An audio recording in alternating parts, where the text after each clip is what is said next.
Ah oui. Ah. Là, par exemple, il y a Dominique. Bonjour tout le monde. On va commencer. So hello everyone, we're going to start our eMag shortly.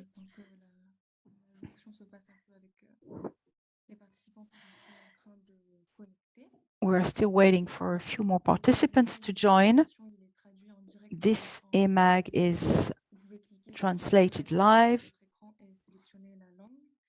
This eMag is being live translated in English. Please select your language on the globe icon at the bottom of your screen. Nous vous invitons aussi à vous renommer. Please also rename yourself, put your name and the name of your organization, and then we will start. So welcome all. This is our 7th eMag on agriculture, food and reforestation in Africa. As you know, the African continent is facing major challenges regarding agriculture, food and reforestation in a context where agriculture is very important, employing 60% of the population on the continent. Regarding the assessment of the COP, we will be hearing various non-state stakeholders to see how we can improve agriculture, food and reforestation in Africa. This eMag is part of our coalition bearing the same name. I'm going to send or post in the chat the link for this coalition for your own information. Could we ask this lady to mute her mic? For your own information, the Observatory of Climate Change has also produced a study case on this particular topic, and in the sectorial synthesis of 2021, I will also post the link if you're interested to have a look. Moving on now to our agenda for today.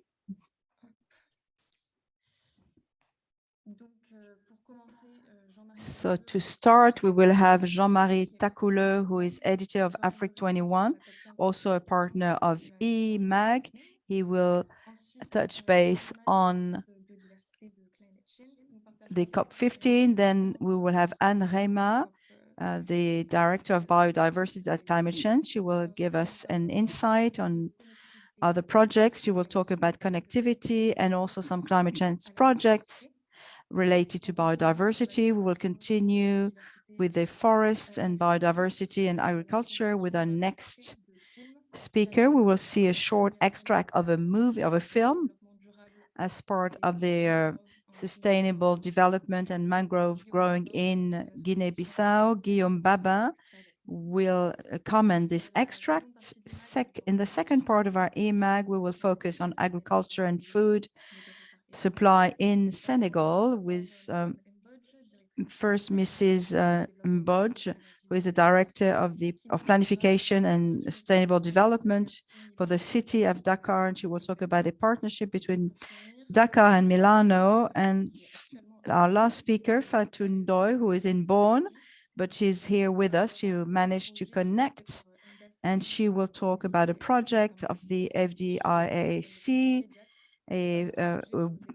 women committed for inclusive development and food autonomy, also implemented in the city of Dakar. Wishing you all a good session. Do not hesitate to post your question in the chat. We will take some time to answer your questions at the end of this session.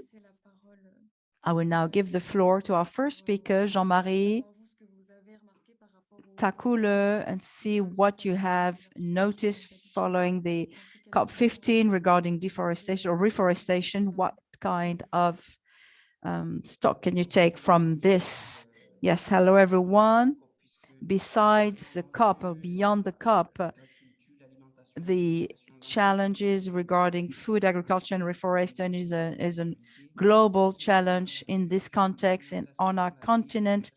agriculture, food, and reforestation are closely connected, and you will understand why in a country such as the Ivory Coast, the first cocoa producer, this raw material is really the main cause also of deforestation. Now we estimate in Africa that since 1960 and between 1960 and 2020, Ivory Coast has more than 80% of their forest, which is huge, which is a very source of concern. And we are talking about reforestation a lot. And this was one of the main topics in the COP15.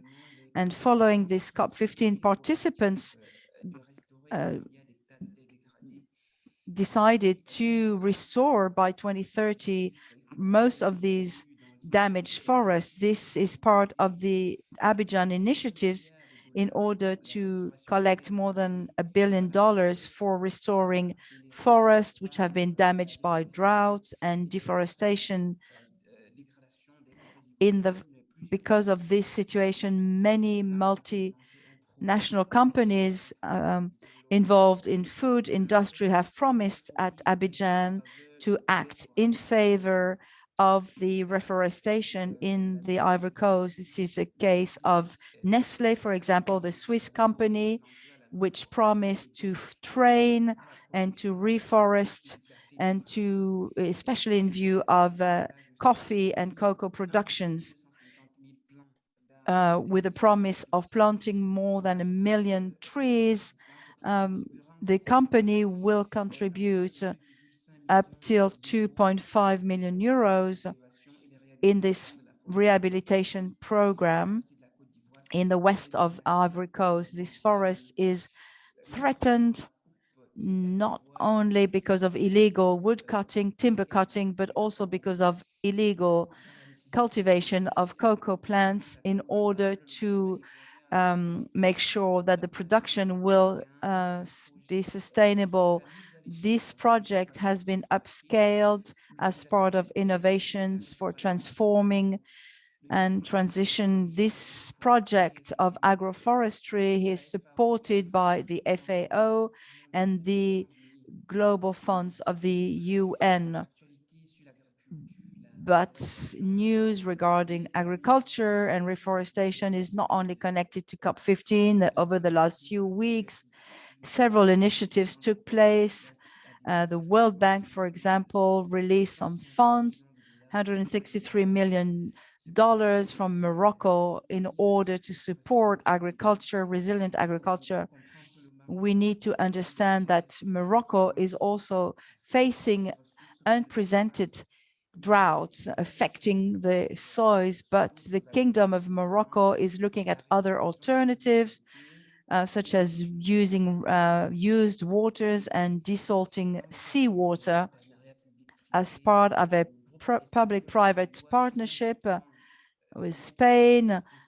They have just started in Agadir a desalting station, which is the largest station of this kind in Morocco. They will also provide water to farmers in a plain area near Agadir, which is producing a lot of vegetables.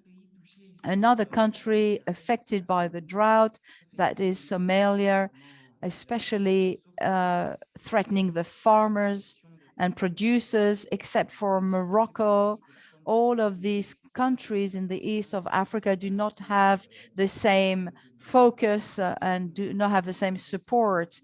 And more recent financing in Somalia was given by Sweden through FAO in order to face the climate emergency threatening several millions of people. In the face of these droughts, several initiatives, such as in Zimbabwe, the government has just launched a new program, a large program, in order to rehabilitate 450 irrigation systems throughout the country.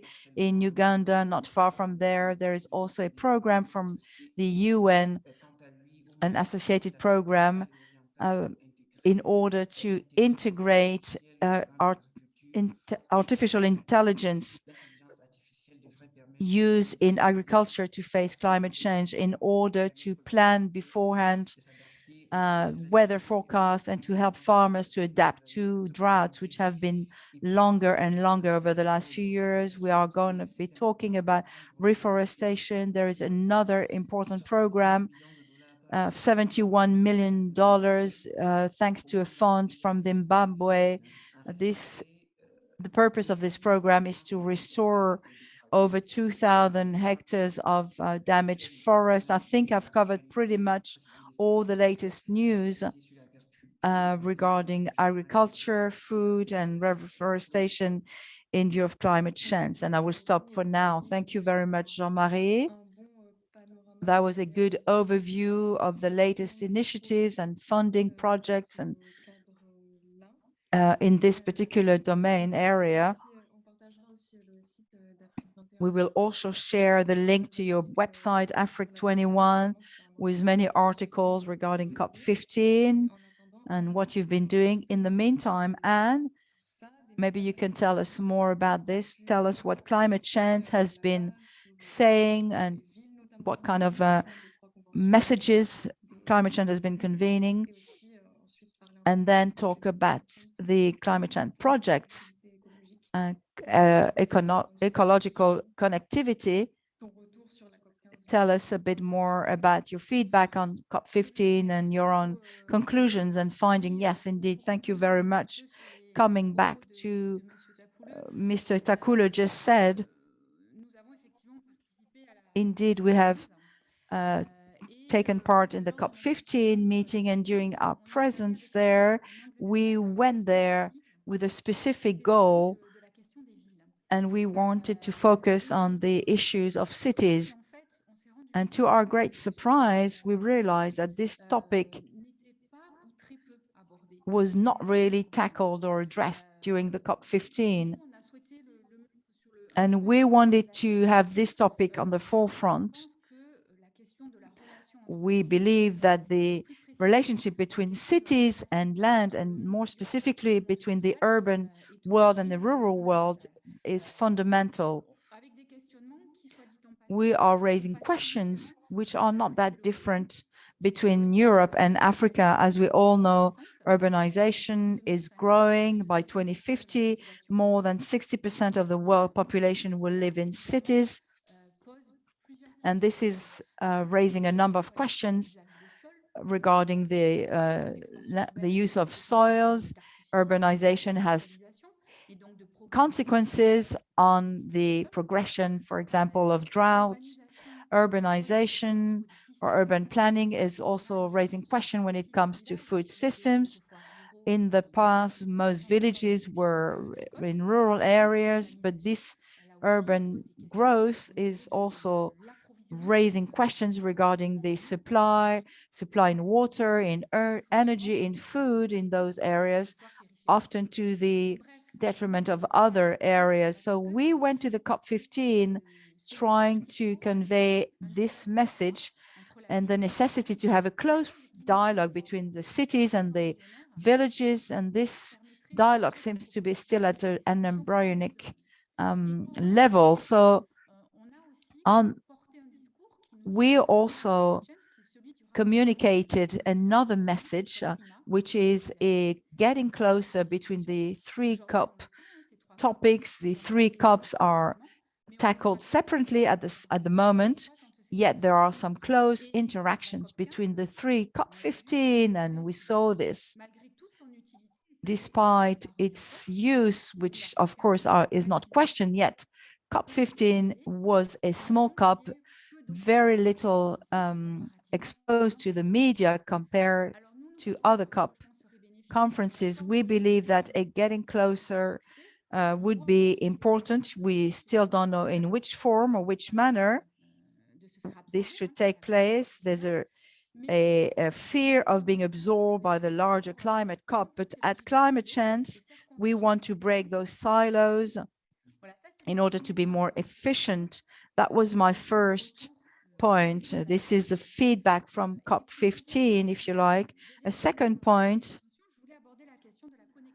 I wanted to talk about connectivity, which is another topic that is close to us at Climate Change. I joined the team of this year, January of this year, to focus on this particular topic and to look after a project in connection with the biodiversity corridors in order to facilitate dialogues and facilitate synergies.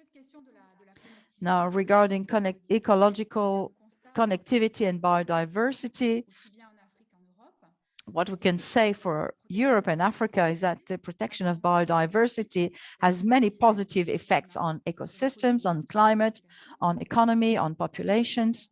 Second findings, the natural migration of the birds is affected by some constraints such as agriculture. Now, the trend over the last few years was to put the birds in some protected areas with the risks that we all know, and also a decreasing of the birds population in many countries. As you know, Africa is 54 countries.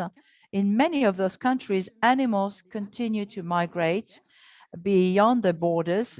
They do not have borders, which is where this logic of corridors makes sense. By definition, those corridors are places where there is cohabitation between the various species. At Climate Change, we believe that this connectivity should be a point of focus, which should be on the agenda of any international conferences regarding desertification, biodiversity. Connectivity, ecological connectivity is a cross-cutting topic. When you talk about connectivity, you immediately include planification issues and the confrontation between the rural and the urban world. We know that these corridors also follow the forest development. You are tackling water issues, agricultural issues, compensation issues. This is a topic that can bring everyone to agree. Now, if I have a couple more minutes, I can share my screen.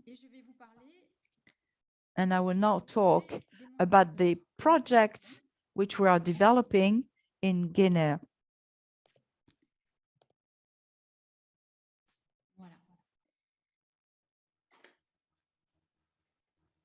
Hop, voilà, normalement, c'est bon, je dois être You should see it here now. You should see my screen. Je vois que ça ne marche pas. Vous le voyez là ou c'est... Can you see it? Yes. Oui, c'est bon. Voilà. Donc, pour rendre un petit peu plus, mon propos un petit peu plus concret. Just to make things a bit more concrete, to show that we are developing a project regarding biodiversity corridors. This is part of an international coalition project, which should be launched by the end of 2022. Here, this is Guinea, and we've decided to work on a corridor going from north to the south, starting from Senegal, going through Mali, going back to Mamou in the south, which is trans-border with Sierra Leone. Now, what we will do, we will do this in 3 steps. A first step will be focused on knowing the territory. In order to develop a corridor of biodiversity, you have to know your territory. We will do some mapping of this particular area, 350 kilometers, and then we will divide it into various projects. We're not starting from scratch. We've already worked with some partners. Biotop has already done some mapping, for example. Here you see Guinea and the various projects overlapping the mine projects. And what we are doing for the better, for the worse, we don't know, but developing a biodiversity corridor means you take into account all the realities on the ground. This kind of corridors is still exploitable. This is the first step, the first chapter, if you like. Now, second chapter, after we have subdivided all the territory in smaller territories, we will organize the governance and we will develop specific actions. We will try to make converge some fundings towards these projects and territories. We will find these fundings with our funders, the EU and others, but we will also develop particular methodologies in order to obtain certification. We will also work on compensation issues with Guinea as part of this project.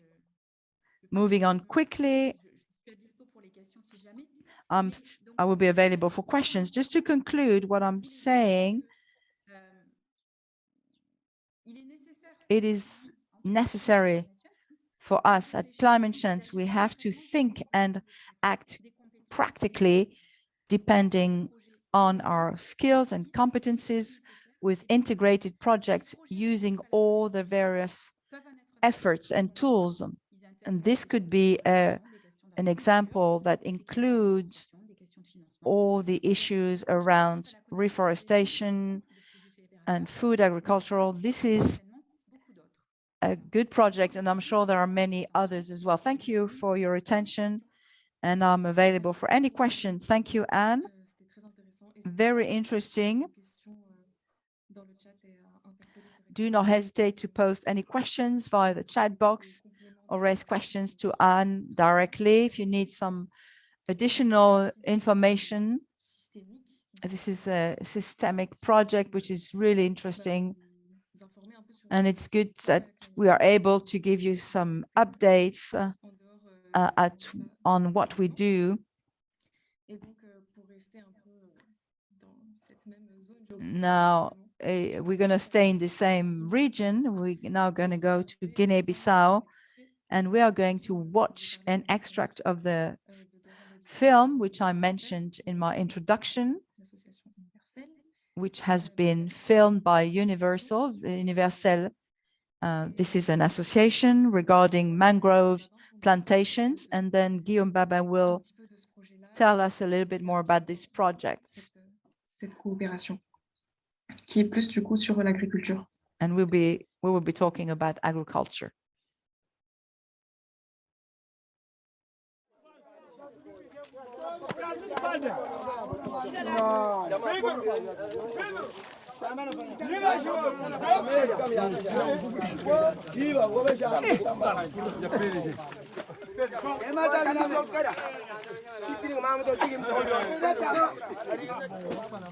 Ecological, il tiene grande importanza. L'Inde che sta nelle tiene grande importanza per noi, perché agora si tem maior facilidade de movimento na Bolonha, de maneira que não me sirva. Suma que não dá essa facilidade, mas é que tem a engenharia que não tem a house. Não te usa quase tudo. Suma que não tem algo dantes.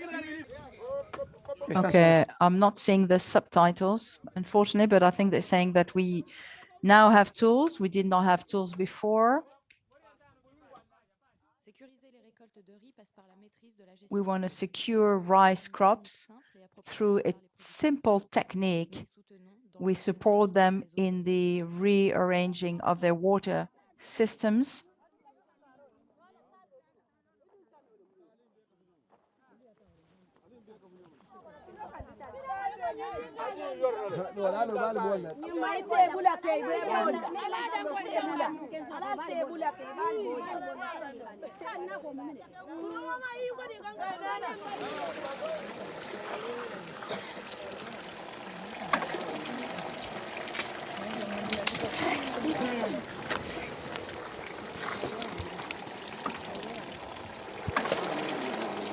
Dans les mangroves, les producteurs. In the mangroves, producers take out the surface of the soil and then they heat the dirt to get the salt. This method uses 3 tons of mangrove to produce 1 ton of salt.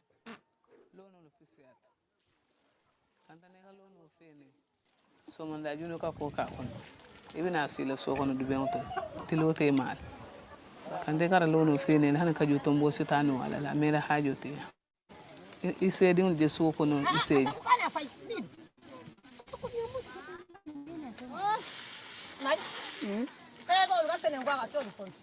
Wonava yega jamba balande ngapala aka kuja male safan ado folo ni katabi serende famiente mboto tansa banka men tabilono boto tansa banka men tabilono lona nane ngarol fene nde kumuta maimuna idi wale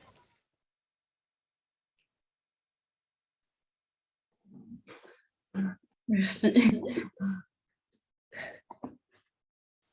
Et du coup, merci. Okay, thank you. Guillaume, now could you tell us a bit more about this project and the aims of the project and where are you at today? This project is also available on our mapping, so we are a bit familiar with this project. Tell us a bit more about it, please. You need to turn your mic on. Okay, can you all hear me now? Okay, good. Okay, so hello everyone, Guillaume Babin. I'm the director of UNIVERS-SEL, which is an NGO in order to support agriculture in two specific areas, salt and mangrove. Our NGO is a bit special. The highest level of expertise is with our volunteers who are, for the most part, salt producers. Their expertise help us to be relevant in our projects and we are working directly with producers, farmers to find technical and organizational solutions to help them to produce better, to produce more in a more ecological way, in a less painful way as well. In this extract, for example, we suggest a method in order to not have to burn wood, knowing that it takes about 3 tons of wood or timber to produce 1 ton of salt. And we have a new solution to reduce by 90% the use of wood. Now, we don't see it so much in this film, but we've also brought some solutions to the farmers to secure some of their crops,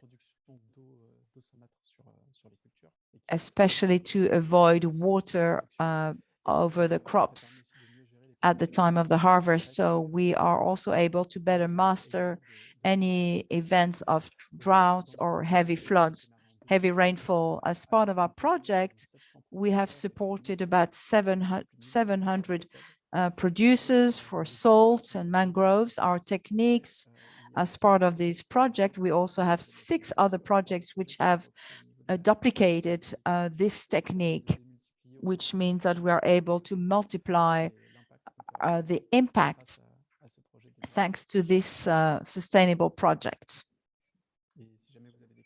That's it for me. If you have any questions, of course, I will be available to answer your questions at the end of the session. Thank you, Guillaume. I will continue now for the second part of our eMag session. I hope you enjoyed watching the extract of this video. I think it's very important to see pictures. It's the first time that we do this as part of our eMag session, so you'll please let us know whether you liked it or not, or what you thought of it. Thank you for all these news. As Chloe was saying, this project is still on our mapping. You can take a look on our website and find all the contacts of all the project owners.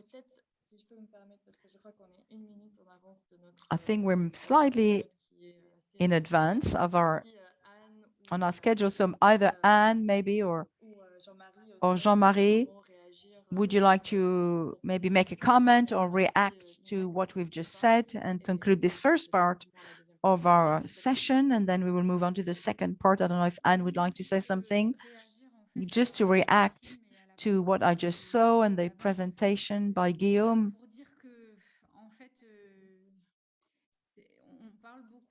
We've been talking a lot about access to finances, climate finances, but often what we see is that solutions that work best are simple questions, simple solutions.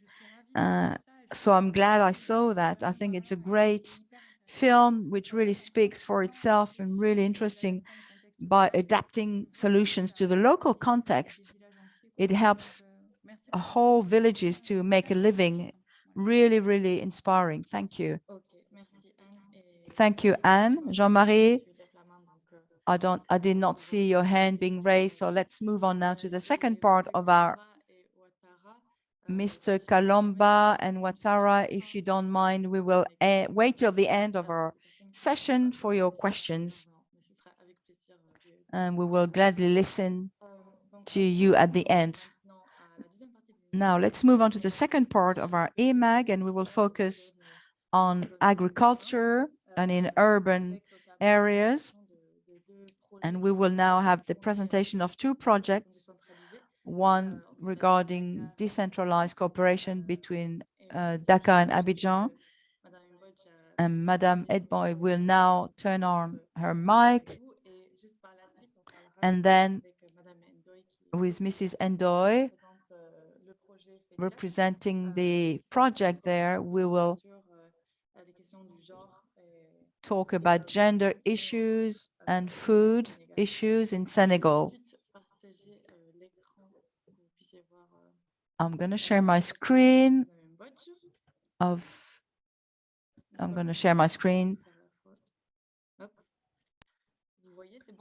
Okay, can you see it now? So the first question, therefore, what recent actions were implemented recently in Dakar as part of this decentralized cooperation program?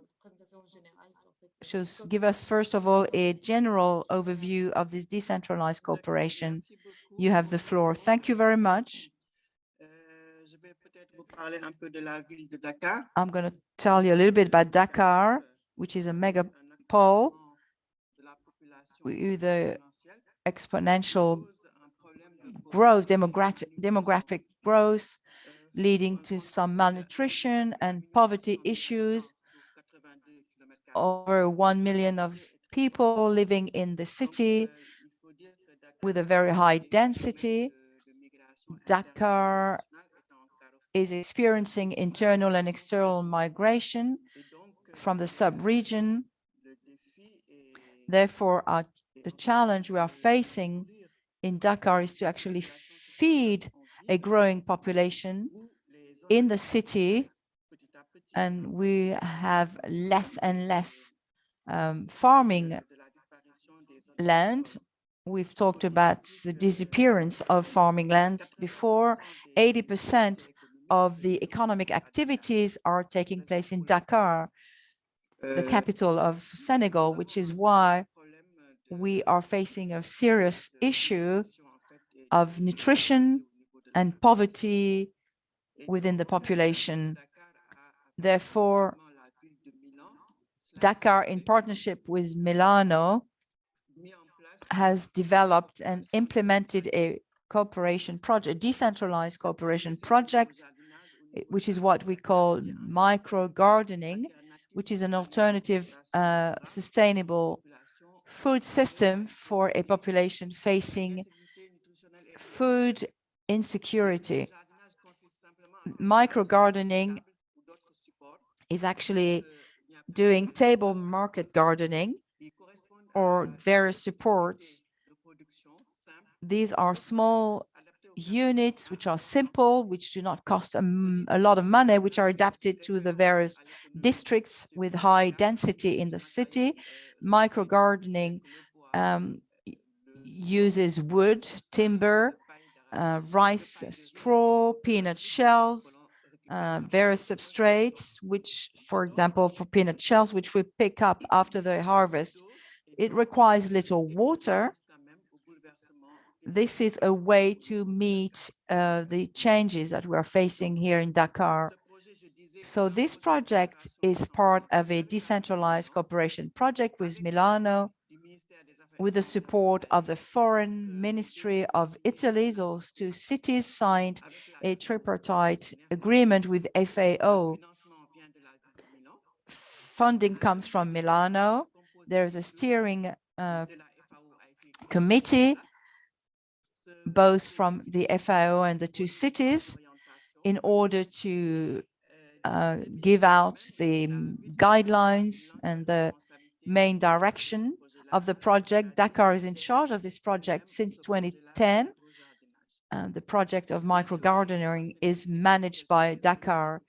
Several Italian NGOs supported us and helped us with the technical issues.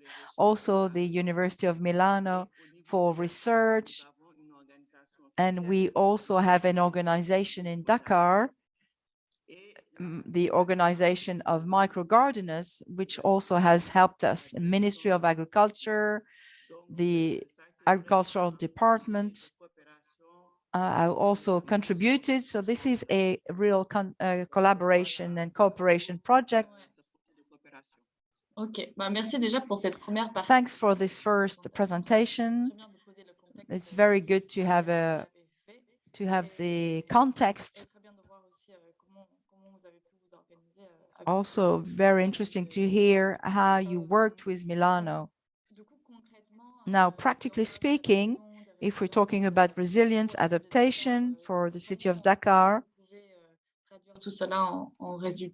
how would you describe this? What kind of results have you measured? Have you seen how have the populations benefited from this project? Could you tell us a bit more about this? In previous virtual workshops, you also were present and told us about what you do. So what were the benefits of this project in this COVID context during the pandemic, at a time where supply was very important? In terms of resilience for food, yes, I chose the example of COVID, which has been affected us for the last 2 years. Dakar really was the epicenter of the pandemic. 2/3 or more than half of the cases that we had were concentrated in the city of Dakar, which was highly impacted by the pandemic. So during the pandemic, micro-gardening became a resilient and sustainable alternative. Micro-gardens played an important role to face the various difficulties due to confinements and lockdowns and restriction measures. There were some lockdown hours, curfews. It was difficult for populations to get supplies from one place to another. Therefore, Dakar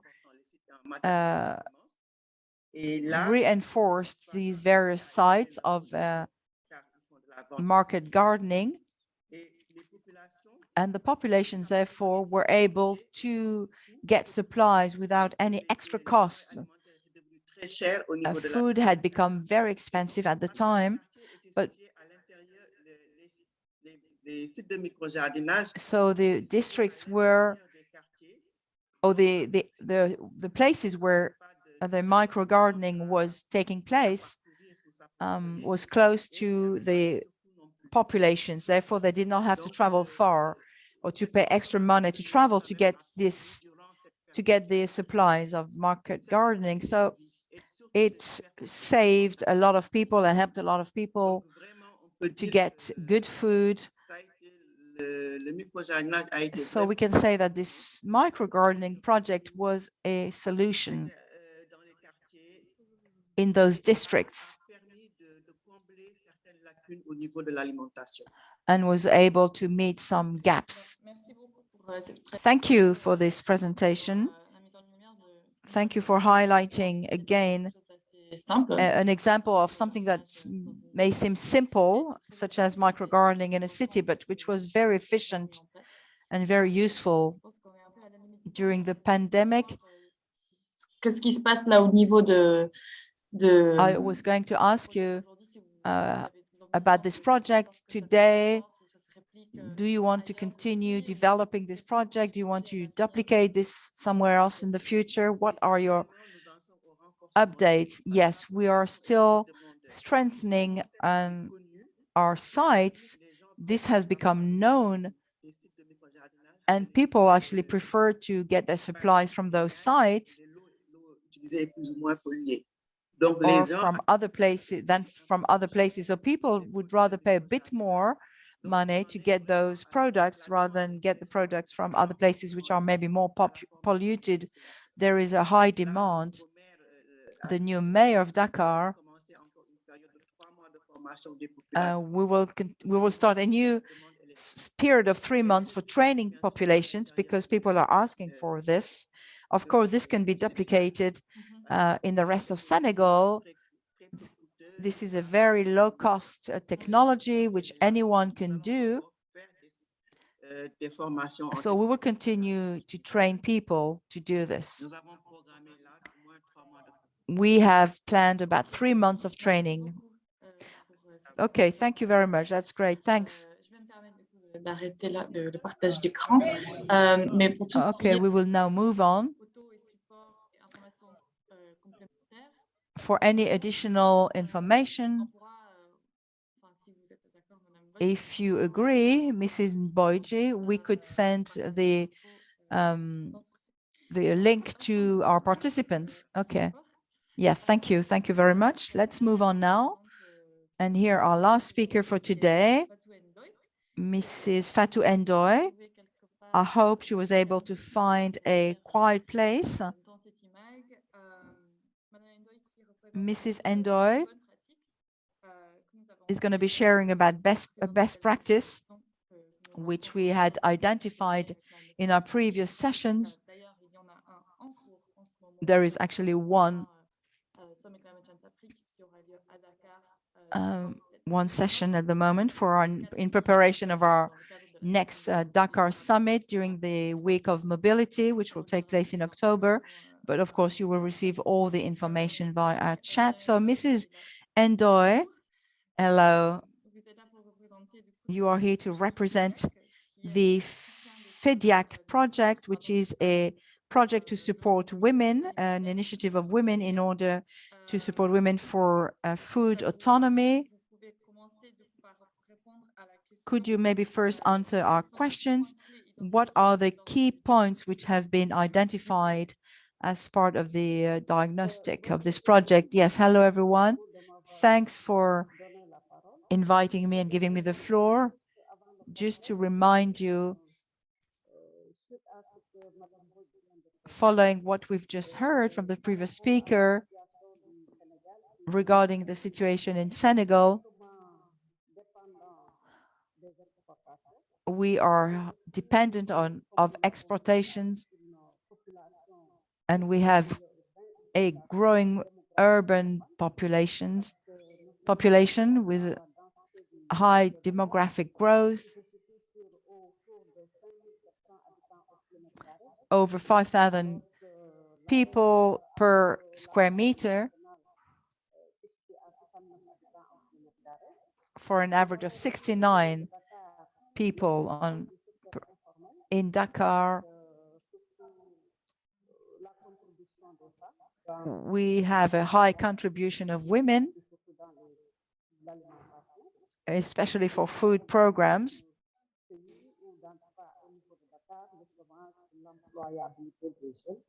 We also support youth employment. I believe that our government policy,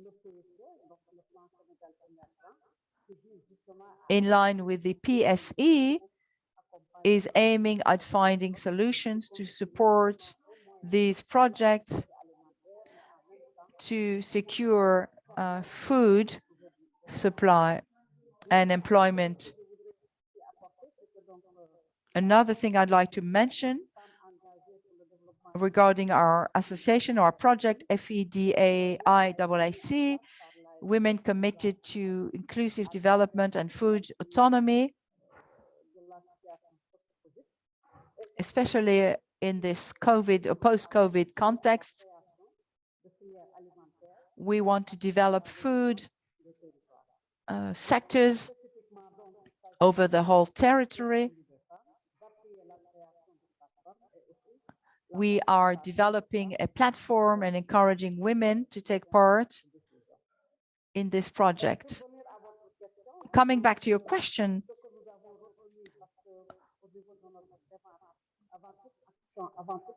before anything we do, we have to make a diagnostic. Now, regarding the market gardening, as we saw, what we realized that Dakar was a largely farming area before, yet as we've noticed, this is decreasing now. We are losing farming lands.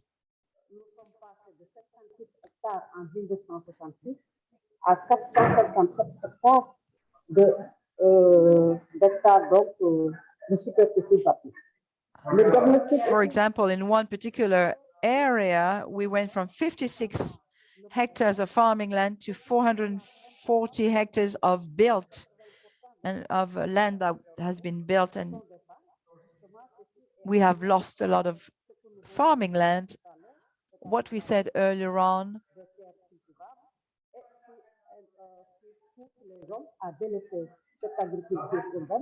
we want to encourage people to continue farming. What we have noticed is that through this new type of farming, 75% of people that we questioned who are producing and farming with less than 500 square meters, as you just heard,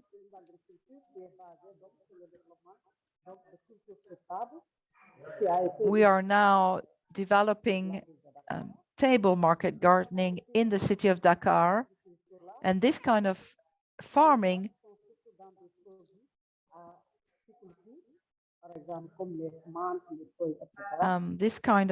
is mainly done by women. I'm sorry, the sound is very bad. I cannot hear her very well. We also have a number of constraints.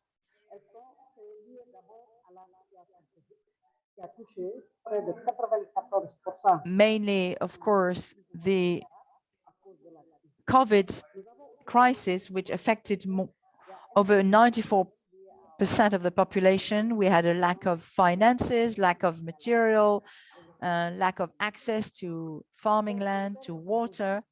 Now, in terms of needs, we have needs for training, for learning the new techniques, for agroecological techniques, in order to develop nurseries, fertilizers, natural fertilizers, etc.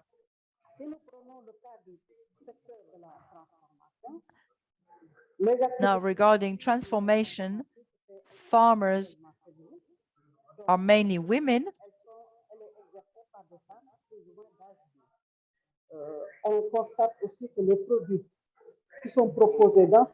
And the products that can be found are mainly cereals, fruits and vegetables.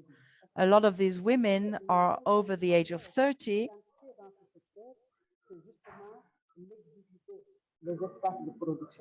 We need to develop production places.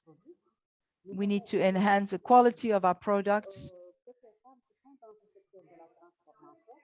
We have women also in the transformation system or sector, but they lack resources.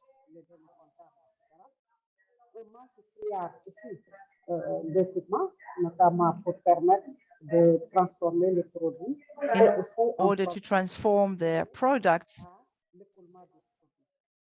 So these are all the issues or challenges which we are facing.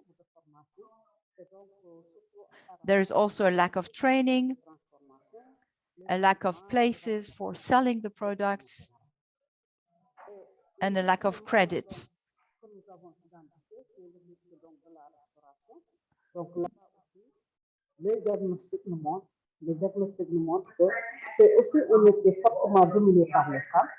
avec des conditions de travail très précaires. For catering, we have identified a few lacks as well, few gaps. Often the women work in some degraded working conditions in the area of catering.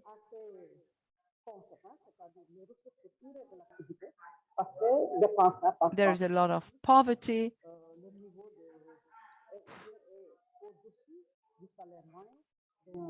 D'un employé sénégalais. Dans ce secteur de la restauration, ce qu'on constate aussi, in this area of catering,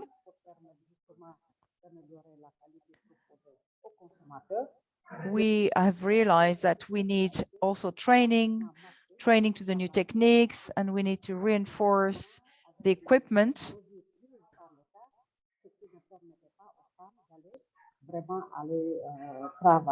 in order to allow women to go to work.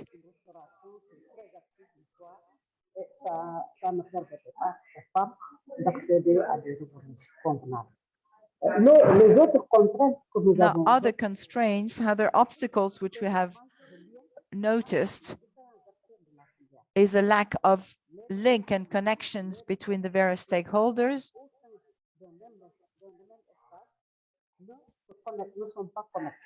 A lot of the people are not in touch with one another.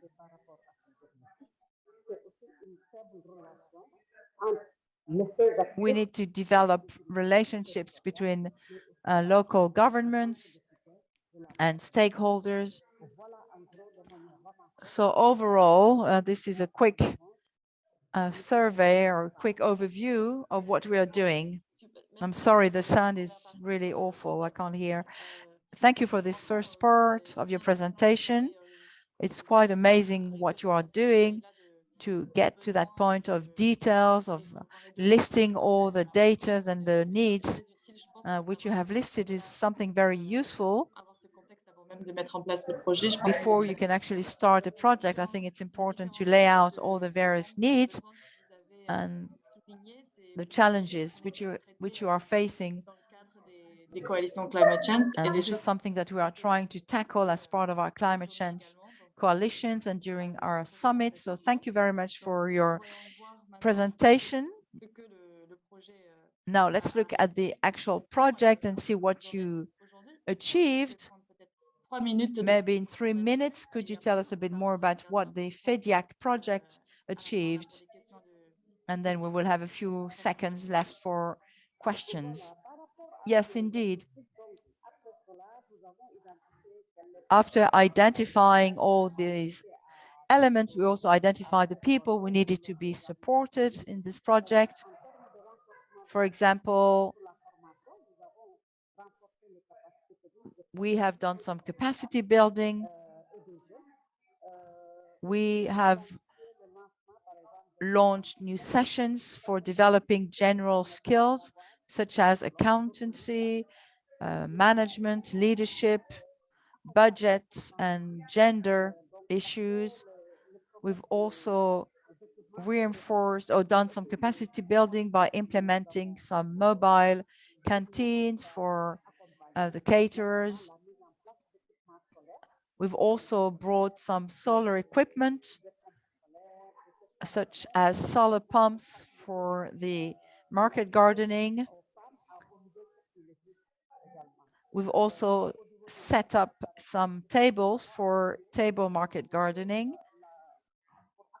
We've also developed some platforms to improve value chains and partnership.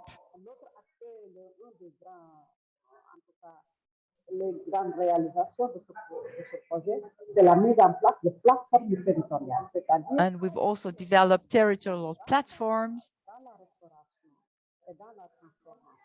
for transformation, for catering,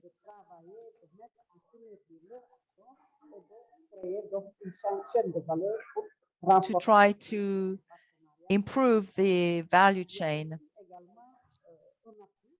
We've also done a lot of advocacy with the elected members,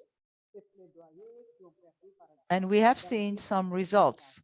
such as a commitment to funding some of our projects or finding new equipment to continue developing table market gardening. De développer des cantines scolaires pour justement offrir des repas aux enfants. To also provide food for the children.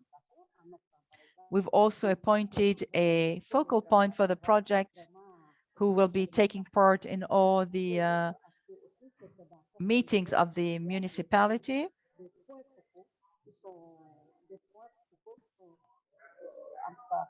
Qui ont été prises en charge au sein des mairies pour pouvoir justement suivre les engagements au niveau to make sure that the commitments of the local authorities are monitored.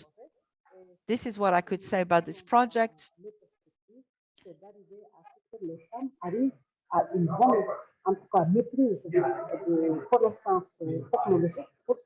We want through this project to help women become autonomous. They play an important role in society. We want them to become more familiar with this kind of productions and farming.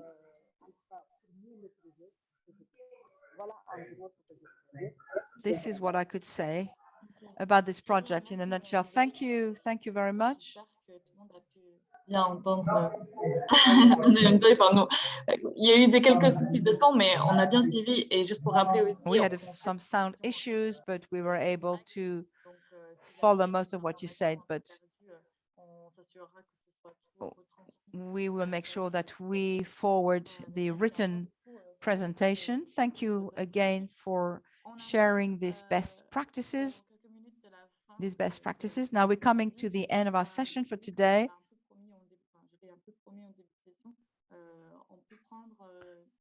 So we can maybe take 2 questions from the participants. Or maybe Jean-Marie would like to say something here, and then we will come to the end of our session. We want to hear the reactions. Not a reaction as such, but maybe a question rather to Mr. Babin. I heard what he was sharing about this really interesting project in Guinea-Bissau, how to preserve mangrove timber. You were saying that this was replaced. If I got you right, I wanted to know what you do exactly. For example, here in Cameroon, some NGOs encourage sustainable use, but you talked about replacing and using solar energy or solar technique. I wanted to know a bit more about this. I'm going to be very brief. Now, Guinea-Bissau, in Guinea-Bissau, it could be different kinds of timber, not just mangroves. So our technique as an alternative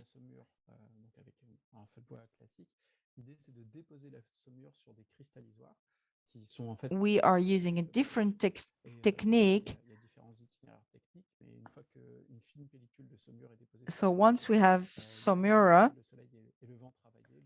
or brine rather, we can let the sun do the work, and that's how we proceed. This is very simplified, obviously. Hope this answered your question, Jean-Marie. Partly. I will go on the internet to check exactly what's happening and how they do this. We can talk about this further if you want. Maybe we will issue an article soon. Any other reaction? Yes. First question was regarding wood replacement. This was answered already. I was interested to hear what you said about ecological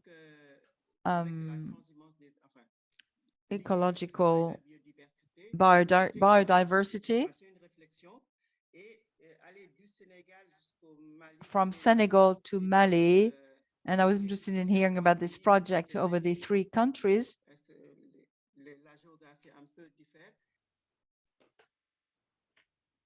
I think we've lost you. I think we've lost you.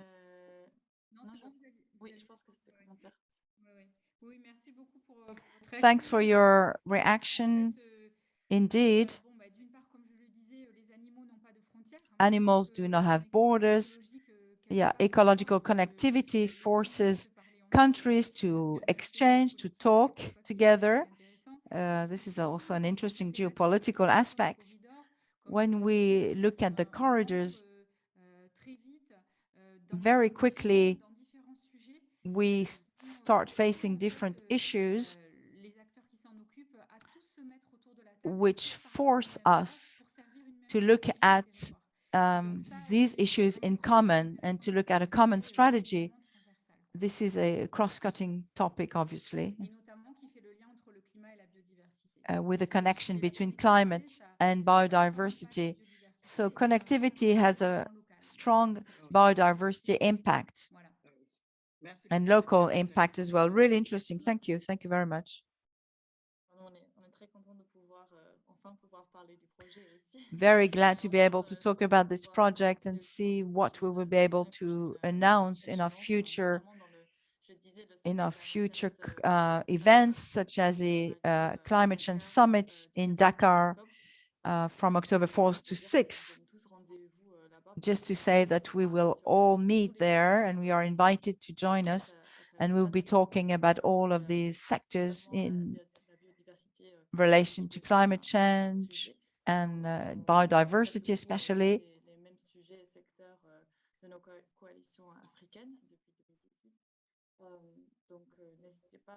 So do not hesitate to visit our website and the website of our summit, where you will find information on our program and call for contributions.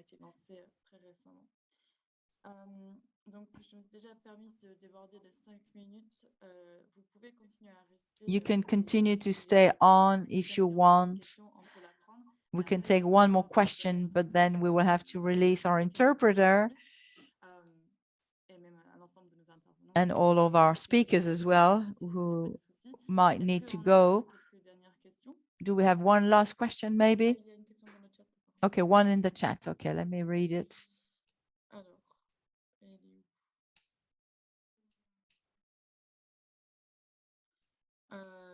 Quelle organisation? C'est-à-dire, est-ce que Madame Fatouma Francis Dembélé est toujours présent pour pouvoir poser sa question? Do we have the person? Is the person who posted the question still here with us? We're not sure about the question. I will give now the floor to Mr. Georges Kalomba. If you have a reaction or question, you can unmute, maybe. Yes. Hello, thank you. I'm here in the Democratic Republic of Congo. Are you only based in West Africa, or do you have any offices in Central Africa? Or that was my question, really. Thanks for that question. Indeed,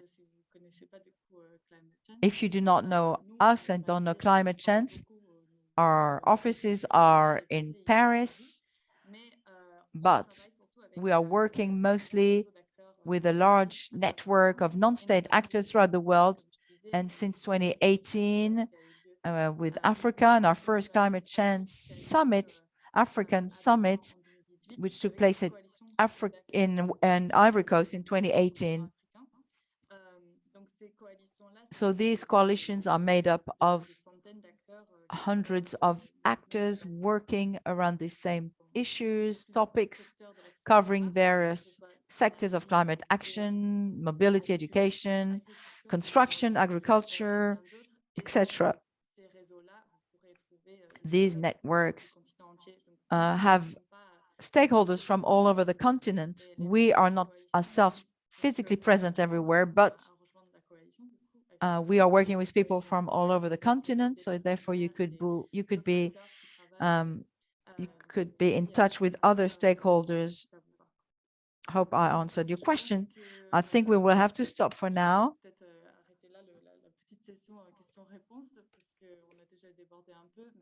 Merci beaucoup pour votre enthousiasme en tout cas et pour être resté jusqu'à la fin de l'eMag.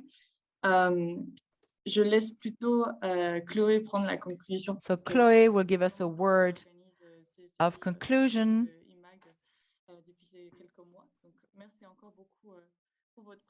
Thank you for being here with us today, and Chloe will now conclude. Merci. Thank you. Thank you to all of our speakers for their presentation. Thank you. This was really interesting. Thank you for taking part in this session. If you have any more questions, do not hesitate to write to us via email, and you will receive our magazine, a written version of this presentation. We will continue our discussion.